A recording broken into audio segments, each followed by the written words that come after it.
So I want to teach you some basic editing here.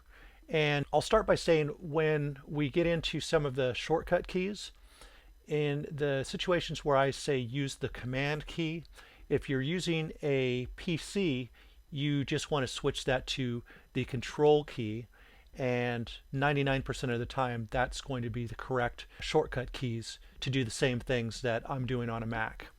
Okay, so this is the browser in Ableton 9, and what you're able to do is you can create your own folder locations. Okay, so if I hit the add folder, I could then add a location. You know, I could just browse for the area that I want. Maybe I want my music here. Open that. And now, as you can see, that's a new location that I've got in my browser. And I'll just go ahead and get rid of that for now. So once you find an audio file, all you've got to do is just drag it in to your window. Now there's two windows in Ableton. So this is the arrangement window, and we'll be doing most of our editing, actually all of our editing, in this window. You could also drag into the session window here. And it's just the same thing, just as simple as dragging in. Same thing with dragging in MIDI clips and things like that as well. When you find clips that you want to bring in, you can just drag it in, and in the same way that I'm doing this, it can just create a new track, or you could drag it onto an audio or MIDI track. And it's pretty much across the board the same as Ableton 8, except for the browser window. And what I can show you here is in Ableton 8,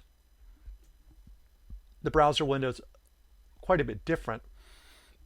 But basically, these little three folders that it comes with are all locations. Okay, so you can set 3 different locations for where your files are. Okay, and then just the same, you can, once you find your audio files or MIDI files or whatever, you can just take that and drag it in to your session window or your arrangement window. So there are a few ways to get files from the session window over to the arrangement window. And one way you can do it is by hitting Command C to copy. And if you don't recall your shortcut keys, you could always go to Edit. You could find all your basic edits there, and then next to it will have the shortcut key. So that's a good way to help you remember. So once I copy, I can come over here and place my cursor wherever I want to copy to, and Command V, and that's one way to get a file into the arrange window from the session window. Another way is to grab the file. You can drag it over, and you can see these lines here. The lines going up and down are for the session window, and the lines going left to right are the arrange window. So you just drag to one of these circles, and then you can go ahead and pull your song in like that.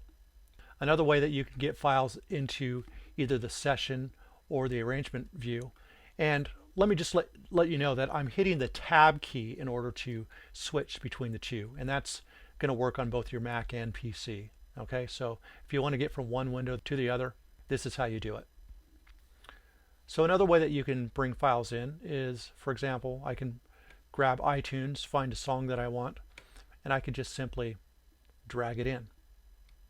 And it works just the same in the session window.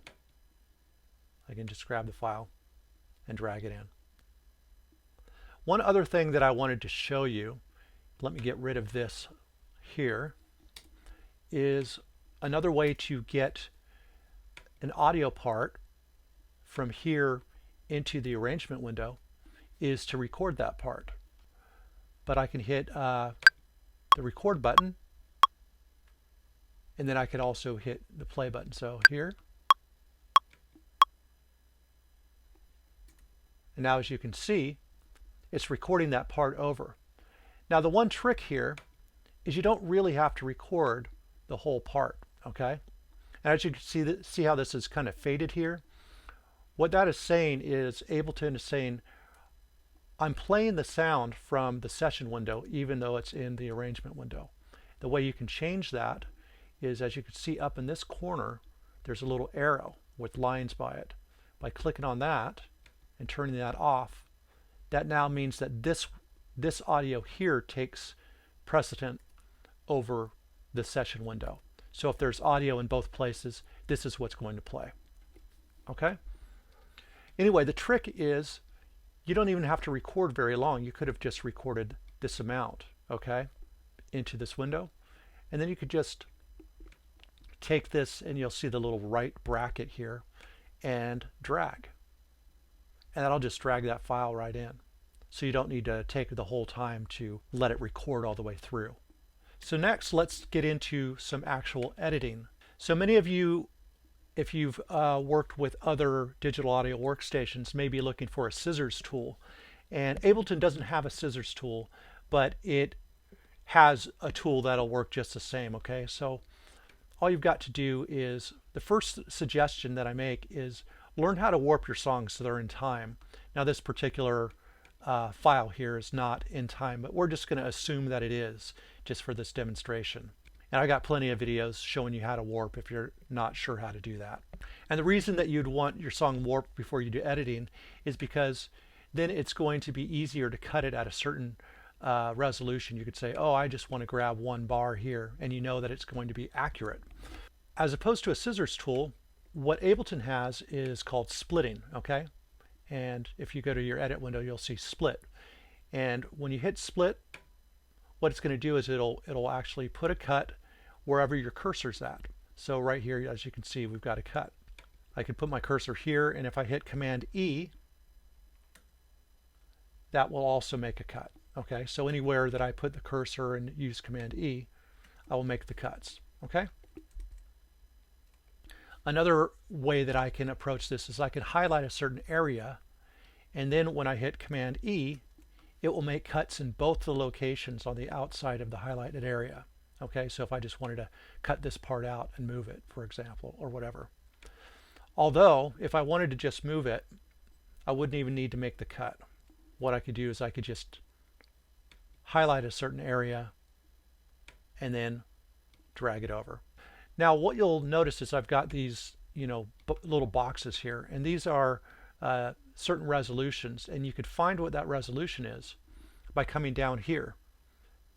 In this area right here, as you can see, this is 2.1. So this is a 2-bar area right here. And if you want to change that, there's a couple ways that you can do it. The one way you can do it is come up here, and there's a little magnifying glass here. And if you click on that, it'll disappear, but then when you pull down or push up, you can go closer or further away. And the closer I get, as you can see here, the resolution will change. So now this area represents 1/8 of a bar. And I can just come back up here, and I could click and push upward. Or if I wanted to, let's say I have that all highlighted, whatever I have highlighted, I could just come up here and double click when the magnifying glass is on, and it will put that whole thing into the screen. Okay? Or if I highlight this little section and double click up here, it will open that up quite a bit. Other ways to change the settings is to just come over here and right click, and you can set to specific resolutions, which means that it won't change when you go in closer or further away. And you could also change the adaptive grid, which right now I'm using narrow, and I tend to like this the best, but there might be some reasons where you might want to use some of the other grids. So just experiment with that. You could also turn the grid off completely, and then you can move freely, but you might not want to do that when you're doing editing, because that might make things confusing. You could also get to this screen here without the grids by hitting Command 4.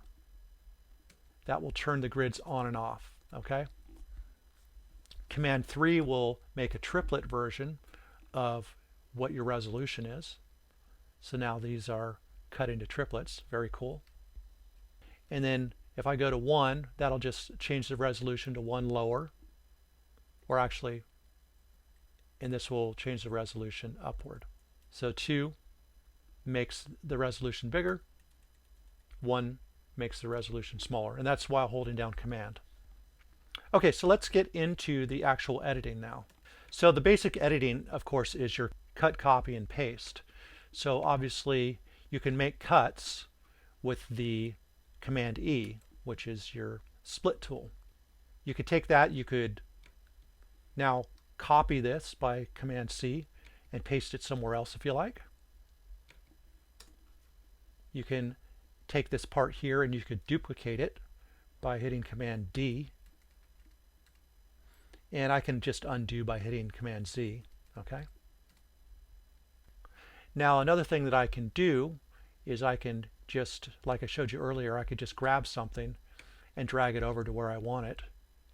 But if I want to copy this, what I would want to do is highlight the area, hit the Alt key, and then drag.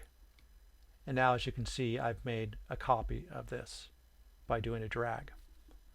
If I want to get rid of something, I could just hit Delete. If I want to get rid of something and copy it somewhere else, I can hit Command X, and that cuts it from there and then allows me to Command V, paste it somewhere else. So those are your basic editing tools in Ableton, and this is honestly going to be what you're going to be using most throughout most of your production. If you could learn cut, copy, and paste, and warping, of course, you could do a whole lot of things without knowing a whole lot more about Ableton. The cut, copy, and paste is going to be a very good friend, so you're going to want to learn that. So that's basic editing in Ableton.